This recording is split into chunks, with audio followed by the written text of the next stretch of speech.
Hi there, Rabbi. It's a cold but beautiful day where we are. You on one side of the Potomac and me on the other. But elsewhere in the world, there is famine, there is pestilence, there is war, there are fires. It's raining cats and dogs somewhere, I'm sure of it. Are we entering into the end of times? Absolutely, Joe. And that's our topic for this video, for this podcast, is the uncovering. Now, maybe you've never heard the word the uncovering. Maybe you've heard the word the apocalypse.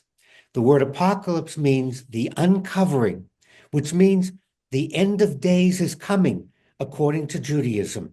And I've spent the last couple of weeks reading through our Jewish teachings, the Talmud, the Midrash, and everything points to the end of days. That's what we call it in Judaism, the end of days. And the word apocalypse is the uncovering that happens before the end of days. And the events are exactly what's going on. Parts of the world will be ravaged by fire. They can't control it in California. There's going to be famine and hunger, Africa. And most of all, there's going to be a war in the Middle East. The nations will rise up to destroy the state of Israel, and nations will unite to destroy the state of Israel. And then our teachings say other countries will start attacking Jews and blaming Jews and stop supporting the state of Israel and stop supporting the country that got it. And the Middle East will be the center of the uncovering. And next, our teachings say we're going to get government leaders who make lies and promise to solve everything and only make things worse for everyone. All these things are happening. And I could continue to go on. Our literature talks about the climate changing and the land being uninhabitable. All of this is the uncovering, Joe.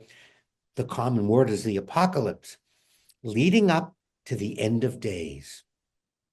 Well, quote Butch Cassidy, don't sugarcoat it, tell it like it is. But isn't it true that everybody's been blaming the Jews for a long time about everything? I still have my Jewish space laser t-shirt. We've had wars, we've had famine, we've had all kinds of things going bad, and the Middle East has always been a cheery, bright spot on the horizon. What makes this different? It's much wider spread and it's much more than ever happened. And I did look back at the history during other times, and nothing has been this predictable. Nothing has ever reached this level that follows our literature. Even anti-Semitism and hating the Jews has never risen to the level it is now, and people blaming other people for everything, and every religion pointing a finger and saying they're wrong and we're right. This is reaching a crescendo, and that's what the Midrash, the Talmud, and the Torah predict for the end of days. So we are watching the great uncovering, Joe, and it's going to lead to God revealing himself, and everyone will be saved. That's also part of the teaching. When things become unbearable, when there's nowhere, things couldn't get worse, then the Messiah will come, announce God's kingdom on earth, and all people will be saved.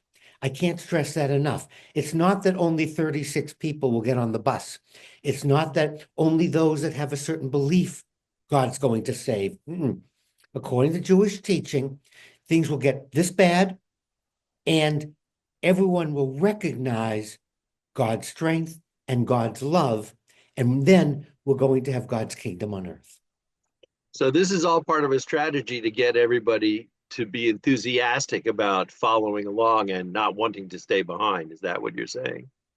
It's all of us recognizing that the end of days is coming, and it's going to be okay because everyone will be united with God. Well, so what should I do to prepare? Should I break out the sackcloth and ashes? That's neat that you say that, Joe, because there's two prongs to the apocalypse, to the end of days. One is what I just described. The other is there will be no fires, disasters, famine, rape, pillaging, and hate. If people turn and love one another, if people pass laws and take care of the environment, people do all of God's teachings according to the prophets, according to the Sermon on the Mount, then there will be no bad things. We'll still have an uncovering, but it'll be the good path. So right now, we're at the cusp, Joe, according to the teachings of the Jewish mystics. If we continue, the destruction, the famine, the fire, the pillaging, the destruction will continue until the end of days. Or if we see this as, we're not going to let this happen. We're going to take care of each other. We're going to be nice and kind. We're not going to spread rumors. We're not going to elect people who want to take over other countries. We're not going to do that. We're going to follow the best teachings of the Sermon on the Mount of Jesus. We're going to follow the best teachings of Muhammad. We're going to do the best teachings of Moses. Then we'll still have the end of days, but it'll be much more pleasant. Well, there you go, America, and all the ships at sea. If you want to see the Super Bowl, you've got to start cleaning up your act, because otherwise it may all come to an end before then. Thank you as always, Rabbi. I appreciate the warnings, and I will definitely go out there and do my best to improve the quality of mankind. And for those of you watching and listening, it's your choice.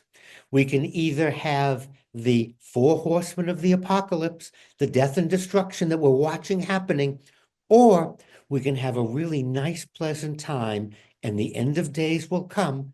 God's kingdom will be established on earth, and everyone will be redeemed.